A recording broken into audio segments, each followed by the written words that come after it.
बातमीपत्रामध्ये आपल्या सगळ्यांचं स्वागत। बातमी आहे पुण्यातून। पुण्यातील हडपसर भागातील जलसंपदा विभागाचे तब्बल 250 एकर जागा सध्या वादाच्या भोवऱ्यात अडकली।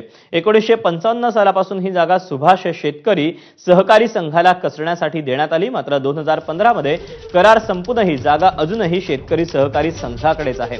एवढं नाही तर याच जमिनीपैकी 30 एकर जागा अविनाश भोसलेंच्या कंपनीला देण्याचा ठराव शेतकरी सहकारी संघाच्या सदस्यांनी मंजूर केला। तब्बल 1800 कोटींची जमीन अविनाश भोसलेंच्या कंपनीला देण्याचं कारणच काय असा सवाल निर्माण झाला। मात्र या विषयावर जलसंपदा विभागाचे अधिकारी मौन बाळगून आहेत। 1800 कोटी रुपये किमतीची असलेली ही जमीन हडप करण्याचा प्रयत्न होत असल्याचा आरोप होतोय। या प्रकारामुळे शेतकरी संघासह जलसंपदा विभाग, महसूल विभाग, सहकार विभागातील अधिकारी देखील संशयाच्या भोवऱ्यात आलेले आहेत।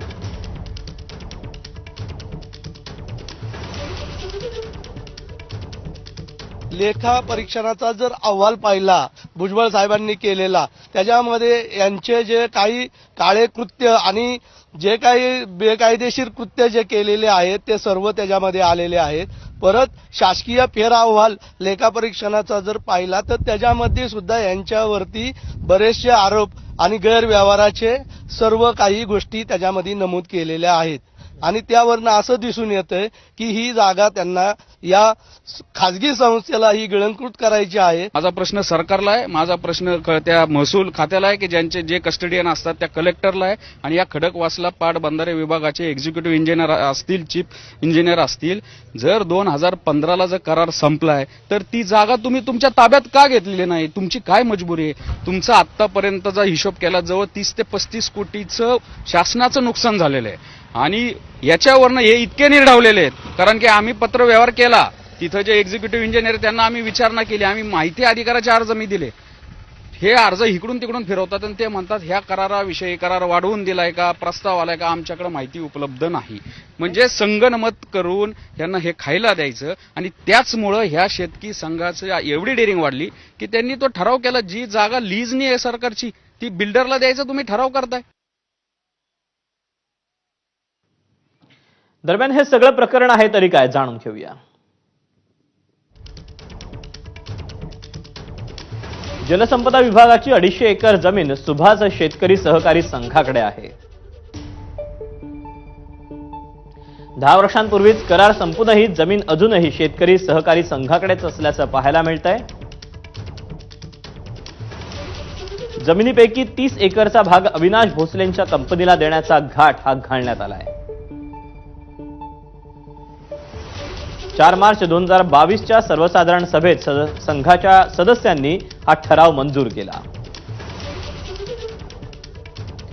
आदिदेव कन्स्ट्रक्शन कंपनीत अविनाश भोसले, अमर मांजरेकर, अनिल शेटे आणि सुखिल इंखर हे भागीदार आहेत। आदिदेव कन्स्ट्रक्शन कंपनीचा पत्ता अविनाश भोसलेंच्या ABIL हाऊस याच पत्त्यावर आहे।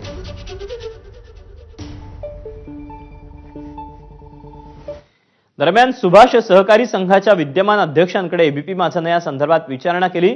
भोगवटा क्रमांक 2 ची जमीन भोगवटा क्रमांक 1 मध्ये रूपांतरित करण्याचा प्रयत्न केला, मात्र तो आता सोडून दिला असा दावा त्यांनी केला आहे। पाहूया।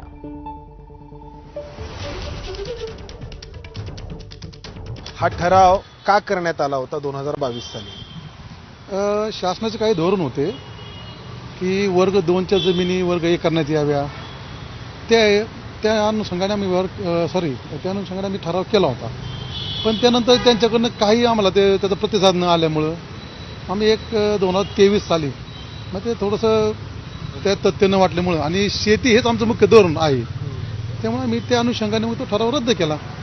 त्याच्यामध्ये काही पुढं काय आम्हाला त्याची प्रोग्रेस काय जाणवली नाही त्यांच्याकडनं, त्यामुळे तो रद्द करून टाकला ठराव तो, आणि शेती करायचा आमचं पूर्ण हेतू आहे पूर्ण तिथं। पण मुळामध्ये हा ठराव तुम्हाला करण्याची गरज का वाटली होती? कारण तिथं शेती तर आधीपासून होतीये, 70 वर्ष होऊन गेली, 77 वर्ष झाली, मग आताच वर्ग 2 ची जमीन वर्ग 1 मध्ये रूपांतरित करण्याची गरज का वाटली होती? थोडंसं आता आमची मुदत सुद्धा संपत आली, आपली शासनाकडची मुदत संपत आली होती, आणि आजूबाजूला लोकवस्ती खूप झालेली आहे. त्यामुळे थोडी शंका आम्हाला अशी होती की आपली मुदत वाढून मिळते नाही मिळते थोडंसं. पुढचं की फक्त ते म्हणजे वर्ग 2 ची वर्ग 1 करणं जमीन एवढंच होतं का त्या बांधकाम व्यावसायिकाला ती जमीन विकसनासाठी नाही, नाही. देणं? नाही तसं काही नव्हतं. कारण अविनाश भोसले ही कन्स्ट्रक्शन कंपनी ही इमारती उभा करण्यासाठी ओळखली जाते, न की जमीन वर्ग 2 ची वर्ग 1 मध्ये रूपांतरित करण्यासाठी. आम्ही देताना काम त्यांना त्यासाठी दिलं होतं वर्ग 2ची जमीन 1 करणे वगैरे. का नाही झालं काम? आज त्याचा काही त्यांच्याकडे प्रतिसाद नाही आपल्याला आलंच नाही.